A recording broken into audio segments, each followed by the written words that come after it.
Bonjour et bienvenue dans cette troisième vidéo de la série sur l'évolution temporelle d'un système chimique consacré aux facteurs cinétiques et aux catalyseurs qui vont permettre de modifier cette évolution. Alors pour commencer, demandons-nous ce qu'est un facteur cinétique. Alors c'est un paramètre de la transformation qui va modifier sa durée ou sa vitesse sans en modifier le mécanisme réactionnel. La partie mécanisme réactionnel sera vue un petit peu plus tard dans une prochaine vidéo. Pour étudier l'influence d'un facteur ou catalyseur, on va rappeler qu'il ne faut faire varier qu'un seul paramètre tout en gardant les autres constants. Dans la suite, on prendra comme exemple la transformation entre les ions iodure I- et les ions peroxodisulfate S2O8-, dont voici l'équation qui nous montre bien qu'il y aura production de I2 de couleur brune, ce qui va nous permettre de bien visualiser l'évolution. Regardons les deux principaux facteurs cinétiques en commençant par la concentration des réactifs. Dans l'exemple ici, on utilise à gauche une concentration 10 fois plus importante en ion iodure. On constate que la réaction est plus rapide lorsque la concentration est plus grande. C'est d'ailleurs le cas de la plupart des transformations, mais il existe quand même certaines qui se font plus vite à des concentrations plus basses. Il est également possible que la concentration d'un réactif n'ait aucune influence sur l'évolution de la transformation. Faisons quelques remarques. Tout d'abord, globalement, la concentration en réactif diminuant au cours de la réaction, la vitesse diminue au cours de celle-ci. Deuxième chose, lorsque l'on cherche à accélérer une transformation, il est très courant de placer un des réactifs en excès. Évidemment, en général, on choisit le moins cher ou le moins toxique.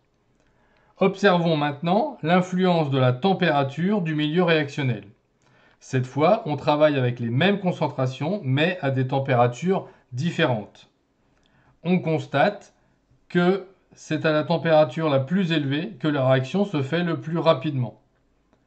Si on attend suffisamment longtemps, les trois mélanges arrivent au même état final. Alors, ce qu'on vient de voir là, c'est aussi le cas de la plupart des transformations qui se font plus rapidement à une température plus élevée. Tout comme pour la concentration, il y a toujours des exceptions, car en fait ça va dépendre du mécanisme réactionnel. Toujours pareil, quelques remarques. Au lycée, toutes les synthèses se font avec un montage de chauffage à reflux, où le rôle du chauffe-ballon est de chauffer et donc d'accélérer la réaction. On utilise aussi ce phénomène en cuisine, puisque quand on utilise un autocuiseur, ça permet de cuire plus vite en augmentant la température. A l'inverse, on utilise un réfrigérateur ou même un congélateur pour conserver les aliments plus longtemps en réduisant la vitesse des réactions de dégradation. Enfin, on effectue une trempe pour stopper une réaction, comme ici par exemple sur la photo sur une forge, ou encore lors d'un suivi par titrage successif, comme on en a parlé dans la première vidéo. Pour stopper la réaction, en attendant le titrage, on va le plonger dans de la glace. Alors on peut citer d'autres facteurs cinétiques comme le solvant, ou encore l'agitation, la pression si on a des gaz, ou encore l'état de division d'un réactif solide. Mais on vous demande surtout d'identifier un facteur cinétique qui sera souvent une concentration ou la température.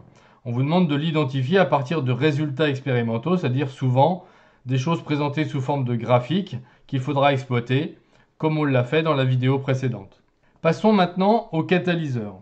Alors le catalyseur, ça va être une espèce chimique que l'on va ajouter au réactif et qui va modifier la vitesse de la réaction, mais sans modifier l'équation bilan. Mais par contre, il va modifier le mécanisme réactionnel.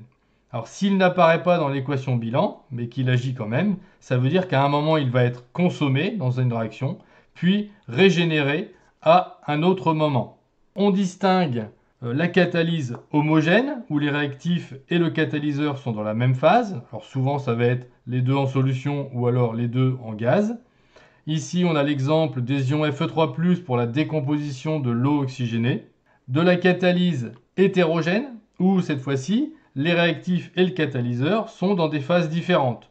Le plus souvent, ça va être un solide dans une solution, comme c'est le cas par exemple sur la photo, avec un fil de platine toujours pareil, dans une solution d'eau oxygénée qui va permettre de décomposer. On voit les petites bulles qui se créent à la surface du solide.